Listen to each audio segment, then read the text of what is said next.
నమస్కారం, welcome to Suman TV. నేను గీతాంజలి. ప్రస్తుతం మనతో పాటు ప్రముఖ జ్యోతిష్యులు బ్రహ్మశ్రీ నందిభట్ల శ్రీహరి శర్మ గురువు గారు ఉన్నారు. వారితో మాట్లాడదాం. గురుగారు నమస్కారం అండి. వాగర్థావివ సంపృక్తౌ వాగర్థ ప్రతిపత్తయే జగతః పితరౌ వందే పార్వతీ పరమేశ్వరౌ. సదాశివ సమారంభాం శంకరాచార్య మధ్యమాం అస్మదాచార్య పర్యంతం వందే గురు పరంపరాం. ఆదిత్యాయ చ సోమాయ మంగళాయ బుధాయ చ గురు శుక్ర శనిభ్యశ్చ రాహవే కేతవే నమః. శృంగేరి జగద్గురు పీఠాధిపతులకి, కంచి పీఠాధిపతులకి నమస్కారములు తెలియజేసుకుంటూ కార్యక్రమాన్ని ప్రారంభిద్దాం. గురుగారు, కార్తీక మాసం ప్రతిరోజు విశేషమే. ఇందులో భాగంగా ఎలా పూజ చేసుకోవాలి ఏంటి అనేది మీ మాటలలో తెలుసుకున్నాను నేను. ప్రత్యేకించి కార్తీక పౌర్ణమికి అసలు ఎలా చేసుకోవాలి, ఒత్తులు ఎన్ని వెలిగించాలి, ఇవన్నీ చెప్పారు. ఆ తర్వాత అప్పుడు అడిగినప్పుడు ఒక మాట అన్నారు, వీటికంటే విశేషమైన రోజులు కూడా ఉన్నాయి, అవి కూడా చేసుకుంటే చాలా బాగుంటుంది. అందులో భాగంగా 3వ సోమవారం ఒకటి చెప్పారు. ఆ రోజునే మళ్ళీ ఇంకొక రోజు ఉంది, మళ్ళీ ఆ రోజు వచ్చినప్పుడు ఖచ్చితంగా చెప్తాను అన్నారు. మరి ఆ విశేషమైన రోజు ఏమిటండి? ఇంకా ఎన్ని రోజుల్లో రాబోతోంది? మేమంతా ఏం చెయ్యాలి ఆ దైవానుగ్రహం కోసం ఈ కార్తీక మాసంలో? అసలు కార్తీక మాసం అంటే అమ్మ గీతాంజలి గారు, ప్రతిరోజు కూడా మీరు అన్నట్టు ఒక పుణ్య దినమే. అనగా పుణ్యాన్ని సంపాదించుకోవడానికి ఏర్పరిచినటువంటి మాసమే ఈ కార్తీక మాసం. అందరూ నక్తములు ఉంటారు, బ్రహ్మచర్య వ్రతాన్ని ఆచరిస్తారు, చక్కగా చాలా గొప్పగా నియమనిష్టలతో పాటిస్తుంటారమ్మ అందరూ కూడా. అలాగే మొన్న మనం చెప్పుకున్నట్టుగా ఈ క్రోధినామ సంవత్సరంలో 3వ కార్తీక సోమవారం శివ పరివారానికి సంబంధించి చెప్పినప్పుడు మీరు అన్నట్టుగా చాలా మంది ప్రేక్షకులకు చక్కగా ఆదరించారు. వాళ్ళకందరికీ నమస్సుమాంజలు. అలాగే మంచి మంచి అంటే మీ ప్రేరణ, మీ అభిమానము, అలాగే మీ యొక్క సంతోషము, మీరందరూ బాగుపడాలనే ప్రేరణతోనే మరిన్ని విషయాలకు ఈ యొక్క సుమన్ టీవీ యాజమాన్యం ద్వారా, ప్రసార మాధ్యమం ద్వారా మనం తెలియజేస్తూ వస్తున్నాం అమ్మా. గమనించుకున్నట్లయితే ప్రత్యేకించి ఈ కార్తీక మాసంలో ఈ సంవత్సరం అనేక రకాలైనటువంటి పుణ్యతిథుల కలయిక అనేటువంటిది వచ్చింది. అంటే మనకు కేవలం ఒక యోగమే ఏర్పడితే ఇటువంటివి అనేక యోగాలు కలిసి ఒక్క రోజుల్లోనే ఏర్పడుతున్న సందర్భాలు వచ్చాయి.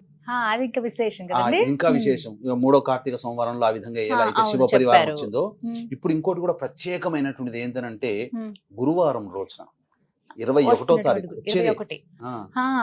ఈ రోజు 3వ కార్తీక సోమవారం మనం, కానీ 21వ తారీఖు రోజున గురువారము పుష్యమి నక్షత్రం కలిసి వచ్చినటువంటి రోజు. పైగా షష్ఠీ తిథి కూడా ఉంది ఆ రోజున. కార్తీక మాసం కృష్ణ అనగా బహుళపక్ష షష్ఠి. ఈ 3 కలయిక వచ్చినటువంటిది మాత్రం చాలా అద్భుతంగా చెప్పవచ్చమ్మా. ఆదివారము పుష్యమి నక్షత్రం కలిస్తే పుష్యార్క యోగం ఎంత బలమైనటువంటి యోగమో, గురువారం మరియు పుష్యమి నక్షత్రం కలిసి వచ్చినటువంటి రోజున కానీ గురువు పుష్యమి నక్షత్రంలో సంచరిస్తున్నటువంటి సందర్భంలో అది 12 సంవత్సరాలకు ఒకసారి వస్తుంది. గురువు పుష్యమి నక్షత్రంలో సంచరించేది 12 సంవత్సరాలకు ఒకసారి. కానీ గురువారము పుష్యమి నక్షత్రం కూడా చాలా అరుదుగా వస్తూ ఉంటాయి. సంవత్సరంలో ఒక 3 లేదా 4 కంటే ఎక్కువ రావు. గురువారం అంటే గురుడికి ప్రీతి. గురుడికి ప్రీతి పుష్యమి నక్షత్రం. ఇక్కడ మనం గమనించుకోవాల్సినటువంటిది ఏంటంటే, గురువారం అనేటువంటిది మనము దత్త సాంప్రదాయంగా మనం కొలుసుకుంటూ వస్తున్నాం. సాధారణంగా ఇప్పుడు మనం కొలుచుకునే గురువులా కాదు, అసలు సిసలైనటువంటి దత్త సాంప్రదాయం. ఈ పుష్యమి నక్షత్రానికి ఒక విలక్షణమైనటువంటి స్థితి ఉందమ్మా. అంటే ఏ నక్షత్రానికి 2 గ్రహాలు ఆధిపత్యం వచ్చినటువంటి సందర్భం లేదు. కానీ ఈ యొక్క అంటే మృగశిర నక్షత్రానికి చంద్రుడు, సోముడు వస్తాడు. అలా కొన్ని నక్షత్రాలని తక్కువగా, ఇలా ఈ యొక్క పుష్యమి నక్షత్రానికి గురువు అధిపతి, శని కూడా నక్షత్రాధిపతి, గురువు పరిపాలిస్తాడు, పరిపాలకుడు గురువు. అందుకనే పుష్యమి నక్షత్రానికి మొదటి పాదంలో 8 వాక్యాల్లో ఓం బృహస్పతిర్నః పరిపాతు పశ్చాత్ అంటే బృహస్పతే పరిపాలించేటువంటి గ్రహ నక్షత్రం ఈ యొక్క పుష్యమి నక్షత్రం. పుష్యమి నక్షత్రానికి అధిపతి ఎవరు? మళ్ళీ శని భగవానుడు. ఇది ఈ పుష్యమి నక్షత్రం అనేటువంటిది అనురాధ కానీ పుష్యమి కానీ ఇవన్నీ కూడా ఏంటంటే దేవగణానికి సంబంధించినటువంటి నక్షత్రాలు. అయితే ఇవి కలిసి ఉండేటువంటి రోజు రావడం గురు పుష్య యోగంగా చెప్పబడితే, షష్ఠి తిథి రోజున ఉండడం కూడా గొప్ప యోగం. కాబట్టి ఈ యొక్క ఈ గురువారము పుష్యమి నక్షత్రం ఉన్నటువంటి రోజున కొన్ని నియమాలు గనక మానవుడు కొన్ని సమస్యలకి, అనగా విద్య కావచ్చు, వివాహం కావచ్చు, ఉద్యోగం కావచ్చు, దాంపత్యం కావచ్చు, సంతానం కావచ్చు, అలాగే అనారోగ్య సమస్యలు కావచ్చు, ఇంకా చెప్పాలి అని అంటే ప్రధానంగా ధనపరమైనటువంటి సమస్యలతో బాధపడేటువంటి వాళ్ళు కావచ్చు. ఈ చెప్పబడినటువంటి సమయాల్లో ఒక్కొక్క సమస్యకి మనం చెప్పుకుందాం. ఒక్కొక్క తప్పకుండా. హోరలో గనక ఉమ్. వీరు అభిషేకం గనక చేసుకుంటే ఆ గ్రహ ప్రభావం చేత వాళ్ళ సమస్యల నుంచి బయటపడడానికి ఒక మార్గం అనేటువంటిది కలుగుతుంది. ఏదో పాతాళ భైరవి సినిమా లాగా జై పాతాళ భైరవి అనగానే రాత్రికి రాత్రి భవనాలు కట్టడాలు అట్లాంటివి ఉండవమ్మా. ఉమ్. మనకు కష్టపడుతున్నప్పుడు ఆ భగవంతుడు మనం చేసేటువంటి మానవ ప్రయత్నంలో భాగంగా దైవ ప్రయత్నం కూడా మనం చేస్తున్నప్పుడు దైవం మనకు అనుకూలించి ఆ ప్రయత్నంలో ఒక మనల్ని మార్గం విజయం చేస్తుంది. చూపిస్తారన్నమాట. ఒక మార్గం. ఉమ్. కాబట్టి ముఖ్యంగా ఉమ్. చాలా మంది ఏంటంటే ఈ అక్షయ తృతీయ, ధనత్రయోదశి ఈ రోజున బంగారం కొనుక్కుంటారంటారు. కానీ అసలు కొనుక్కోవాల్సినటువంటి రోజు, బంగారం కొనవలసినటువంటి సమయం ఉమ్. ఈ గురుపుష్య యోగంలో ఉన్నప్పుడు బంగారం కొనుక్కోవాలి. ఆహా. గురుపుష్య యోగం ఉండి ఉమ్. గురుహోరలో గనక బంగారం కొనుక్కున్నట్లయితే ఉమ్. అది చాలా విశేషం. టైం ఎప్పుడు టైం ఎప్పుడు అంటే మనకు గురువారం పొద్దున 6:15 నుంచి 7:15 వరకు ఉంటుంది. కానీ ఈ ఆ సమయానికి ఎవరు షాపులు తెరవరు. కాబట్టి 1:15 నుంచి 2:15 వరకు మళ్ళీ గురుహోర ఉంటుంది, మళ్ళీ మధ్యాహ్నం. ఆ సమయంలో గనక బంగారం కొనుక్కుంటే మళ్ళీ దానికి 10ంతల బంగారం కొనగలిగే శక్తి, స్థాయి మనకు కలుగుతుంది. ఇది ఒక మాట అడుగుతాను, చెప్పండి అమ్మా. బంగారం అంటే వినడానికి బాగుంటుంది, కొనుక్కోవాలని కోరుకుంటుంది, కానీ కొనే స్థోమత లేని వాళ్ళు చాలా మంది ఉంటారు. చిన్నగా కాదండి, ఎంత రేటు తగ్గినా గానీ ఆ రేట్ ఏమి 10,000 20,000 అవ్వలేదు. జస్ట్ ఒక 4-5 వేలు తగ్గింది, 70,000లోనే ఉంది. వాస్తవం, మీరన్నమాట అక్షర సత్యం అమ్మా. ఈ రోజున బంగారం కొనే శక్తి ఎవరికీ లేదు. కాబట్టి ఏం చేయాలి? బంగారానికి చాలా ప్రత్యామ్నాయాలు ఉన్నాయి. ఆ సమయంలో జనరల్ స్టోర్ కి వెళ్ళి 1:15 నుంచి 2:15 మధ్యలో పసుపు పొట్లం కొనుక్కోండి. చక్కటైనటువంటి పసుపుని కొనుక్కోండి. పసుపు కూడా గురువు సంకేతమే. తర్వాత ఇంకా విశేషంగా ఏంటంటే జమ్మి చెట్టు దగ్గరికి వెళ్ళి ఒక జమ్మి కాండమును తెచ్చుకొని వచ్చి, ముళ్ళులతో ఉన్నటువంటి జమ్మి కాండము తెచ్చి దానికి పూజ చేసి ద్వారానికి కడితే ఆ గురుహోరలో ఎటువంటి భూత ప్రేత పిశాచములున్నా తొలగిపోతాయి. అందులో ఏమాత్రం ప్రత్యామ్నాయంగా చేసుకోవచ్చు. జమ్మి ఆకులని చక్కగా పూజా మందిరంలో కానీ, లేకపోతే మన ధనాగారం అనగా డ్రాయర్ బాక్స్ లో ఎక్కడైనా కానీ పెట్టుకొని బీరువాలో పెట్టుకున్నా కానీ ఆ సమయానికి ధనము చేకూరుతుంది. ఇది కాబట్టి ముఖ్యంగా ఈ రకమైనటువంటి శక్తి ఉన్న వాళ్ళు కొనుక్కోండి, లేని వాళ్ళు పసుపు కొనుక్కోవచ్చు. పసుపు కొనేంత శక్తి అందరికీ ఉంటుంది కదా. కనీసం ఒక 100 గ్రాములు పసుపు స్వచ్ఛందంగా ఉపయోగపడేదే కదా, ఉపయోగపడేది. కాబట్టి పసుపు ఇంటికి తెచ్చుకున్నా లేదా జమ్మి ఆకులు ఇంటికి తెచ్చుకున్నా అది గురువుతో సమానమే. కాబట్టి ఆ విధంగా చేయవచ్చు. ఆ గురుహోరలో అనాథాశ్రమంలో అనగా 1:15 నుంచి 2:15 మధ్య కాలంలో ఈ గురుహోర ఉంటుంది. ఆ గురుహోరలో చక్కగా అనాథాశ్రమంలో కానీ, పెద్దలకి కానీ, వాళ్ళకి వస్త్రములు కానీ, పండ్లు కానీ ఇతరత్ర వృద్ధాశ్రమంలో పంచండి. అసలు మీకు అనంతమైనటువంటి గురుబలం పెరుగుతుంది. ఇంకా సమస్యలు ఉన్నాయి.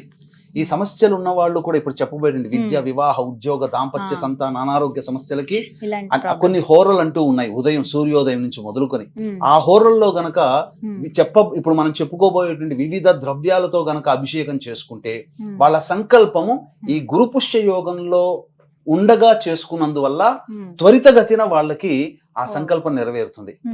ఇక వీక్షించేటువంటి ప్రేక్షకులకి గమనిక, ఈ తండ్రి వైపు 6 తరాలు, తల్లి వైపు 3 తరాలలో గనక ఏవైనా దుర్మరణాలు గనక ఉన్నట్లయితే అది పితృదోషంగా చెప్పబడుతుంది. ఈ పితృదోషం వల్ల మానవులకి ఎటువంటి అభివృద్ధి ఉండదు, సంతానం కలగదు, వివాహాలు కావు, అలాగే జీవితంలో పైకి ఎదగలేకపోవడం అనేటువంటి బాధలు కూడా కలుగుతుంటాయి. అనేక రకమైనటువంటి ఇబ్బందులకి కారణాలు తెలియకుండా ఉంటుంటాయి. ఎంత ప్రయత్నం చేసినా విజయాన్ని పొందలేరు. అటువంటి వాళ్ళ కోసమే ఈ నెల 25వ తారీఖు రోజున 4వ కార్తీక సోమవారం సందర్భంగా గోకర్ణ క్షేత్రంలో పితృదోష నివారణ కార్యక్రమాలు అనేటువంటివి చేయించడం జరుగుతుంది. అవకాశం ఉన్న వాళ్ళు కార్యక్రమ తదనంతరం కాంటాక్ట్ చేసి పూర్తి వివరాలు తెలుసుకోవచ్చు. ఇక ఎటువంటి హోరల్లో గనక చేసుకోవాలి? ముఖ్యంగా బ్రహ్మ ముహూర్తం లేచి చక్కగా ఈ శివారాధన చేసుకోవాలమ్మా. ముఖ్యంగా ధనము కావాలనుకునేటువంటి వ్యక్తి కానీ, విద్య కావాలనుకునేటువంటి వ్యక్తి కానీ చక్కగా 6:15 నుంచి 7:15 మధ్య కాలంలో గురుహోర ఉంటుంది. ఆ సమయంలో పంచామృతాలతో అభిషేకము చేసి చక్కగా బిల్వదళములతో కానీ, పారిజాత పుష్పములతో కానీ అర్చన గనక చేసిన వ్యక్తికి ఆ గంట సమయంలో తప్పకుండా ధనం సమకూరుతుంది. అలాగే విద్య కూడా బాగా వస్తుంది. ఇంట్లోనే చేసుకోవచ్చు, దేవాలయంలోనైనా చేసుకోవచ్చు. ఇక మళ్ళీ గురుహోర అనగా ఈ యొక్క సంబంధించినటువంటి 7 నుంచి 8 మధ్య కాలంలో కుజహోర ఉంటుంది. కాబట్టి కుజ దోషముతో బాధపడుతున్నటువంటి వాళ్ళు కానీ, సర్పదోషముతో బాధపడుతున్నటువంటి వాళ్ళు ఎవరైనా కానీ ఈ యొక్క సుబ్రహ్మణ్య స్వామికి ఆవు పాలు, ఆవు నెయ్యి, తేనె ఈ 3తో అభిషేకం జరిపించి చలివిడి నైవేద్యం గనక ఈ యొక్క కుజహోరలో గనక 7 నుంచి 8 మధ్య కాలంలో గనక చేసిన తప్పకుండా వాళ్ళకి ఆ కుజ దోషములు తొలగిపోతాయి, వివాహ సంబంధం ఉన్నటువంటి సమస్యలు తొలగిపోతాయని చెప్పొచ్చమ్మా.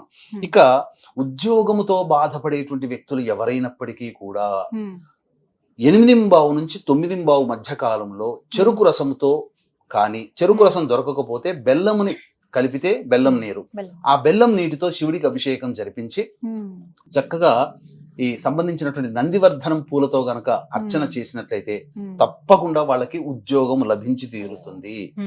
ఇక 9 నుంచి 10 శుక్రహోర ఉంటుందమ్మా. ఈ శుక్రహోరలో దాంపత్య సమస్యలతో బాధపడుతున్నటువంటి వాళ్ళు కానీ, వివాహ సమస్యలతో బాధపడుతున్నటువంటి వాళ్ళు కానీ ఏం చెయ్యాలి అని అంటే, ఈ పటిక బెల్లం, మిశ్రి, నవ్వోద్గడ్డ అంటారు కదమ్మా, ఆ పటిక బెల్లాన్ని దంచి ఆ పొడిని నీటిలో వేసి ఆ నీటితో ఈశ్వరుడికి అభిషేకం జరిపించి గన్నేరు పూలతో గనక అర్చన చేస్తే తప్పకుండా వివాహ సమస్యలు తొలగిపోతాయి, దాంపత్య సమస్యలు తొలగిపోతాయి, వివాహం నిశ్చయం అవుతుంది.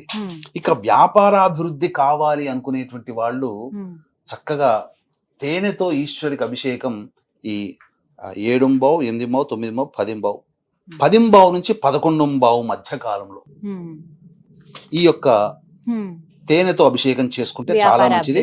మారేడు దళాలతో అర్చన చేయాలి. ఇక 11 నుంచి 12 వరకు చంద్రహోర.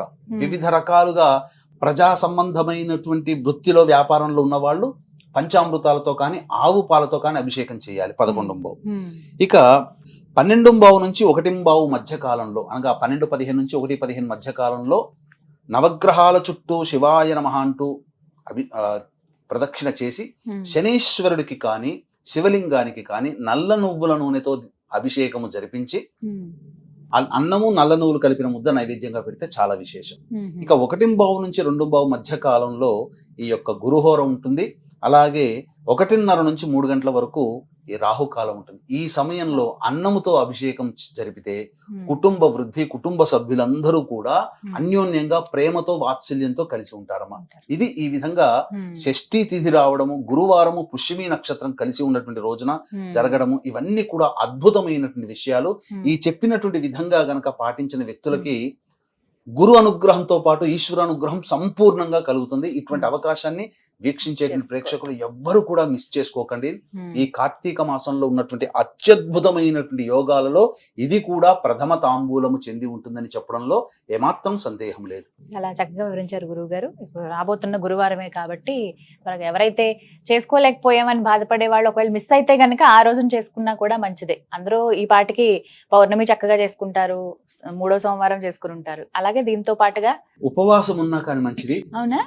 ఉపవాసం ఉండి సాయంత్రం నక్షత్ర దర్శనం చేసుకుంటే మంచిది. ఇంకా దత్త బంధువులు, గురు బంధువులు, గురు భక్తులు, దత్త భక్తులు ఎవరైనా ఉన్నట్లయితే అసలు ఈ గురు పుష్య యోగం ఉన్నటువంటి రోజున ఉదయం నుంచి మొదలుకొని 6 గంటల నుంచి మొదలుకొని సాయంత్రం అయ్యే లోపల ఎవరైతే ఒక దత్తాత్రేయ చరిత్ర, సద్గురు చరిత్ర, మళ్ళీ ఇంకా ఏ గురువులదో కాదు, కేవలం దత్తాత్రేయుని యొక్క చరిత్రని ఆ రోజు మొత్తంలో గనక పారాయణం చేసిన, ఒక సప్తాహం గాని పారాయణం చేసిన వాళ్ళకి 100 పారాయణాలు మామూలు రోజుల్లో చేస్తే ఎంత ఫలితమో ఆ గురు పుష్య యోగం రోజున ఒక్క రోజు ఒక్క పారాయణం చేసినటువంటి వాళ్ళకి అంతటి పుణ్య ఫలితం దక్కుతుందమ్మా. అందులో సందేహమే లేదు. చాలా విశేషమైన అందులో గురువారం రోజు రావడం చాలా విశేషం అమ్మా. చక్కగా వివరించారు గురువు గారు. ధన్యవాదాలండి. సర్వం శ్రీ ఉమామహేశ్వర పరబ్రహ్మార్పణమస్తు.